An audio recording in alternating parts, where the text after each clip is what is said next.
اس سے پہلے کہ موت تمہارے پاس آئے، تم خود موت کی طرف کان لگائے رکھو، یعنی موت کو یاد کرو۔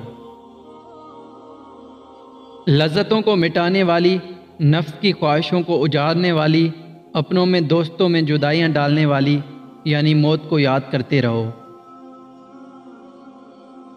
ایسا سمجھو کہ تمہارے کوچ کرنے کا وقت قریب آ پہنچا ہے، اس کے لیے تیاری کرو اور موت تمہارے سر پہ کھڑی ہے۔ بھلا تم موت کو کس طرح بھلا رہے ہو، حالانکہ یہ تو تمہیں ہر وقت اپنے آنے کی یاد دلاتی رہتی ہے۔ جبکہ تم دنیا کے راستے سے واپس جا رہے ہو اور موت تمہارے سامنے سے آ رہی ہے اور تم سے اس کی ملاقات جلد ہوگی۔